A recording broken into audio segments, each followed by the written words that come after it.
વચરાજ ગૌ સેવા માધવપુર ખેડ. જોઈ લો મિત્રો, આ સાપ એક ઝાડમાં ફસાયેલ હોવાની જાણ ત્યાંના સ્થાનિક લોકો જે ચારો વાઢવા આવેલા હતા તેને છતાં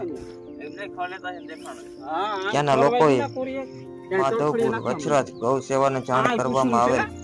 વચરાજ ગૌ સેવા ટીમ, તો મિત્રો જોઈ લો, વચરાજ ગૌ સેવા ટીમ સાપને મુશ્કેલીમાંથી કઈ રીતે બહાર કાઢવામાં આવશે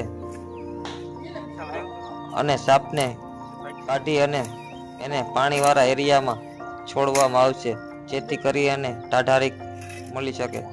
તો વિડીયો પૂરેપૂરો જોવાનું ભૂલતા નહીં અને વિડીયો પસંદ આવે તો આગળ શેર કરજો, જેથી કરીને આવા મૂંગા પશુઓનો જીવ બચી શકે.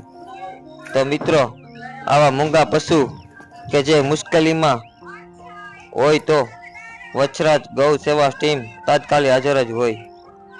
તો માધવપુર ખેડમાં આવા કોઈ જીવ કે તમે અમારા વિડીયો જોઈ શકો છો કે મુશ્કેલીમાં દેખાય તો માધવપુર ખેડમાં વચરાજ ગૌ સેવા ટીમ ને જાણ કરવા નમ્ર વિનંતી.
પેલા ફરી જા, આખા ફરી જા પેલા.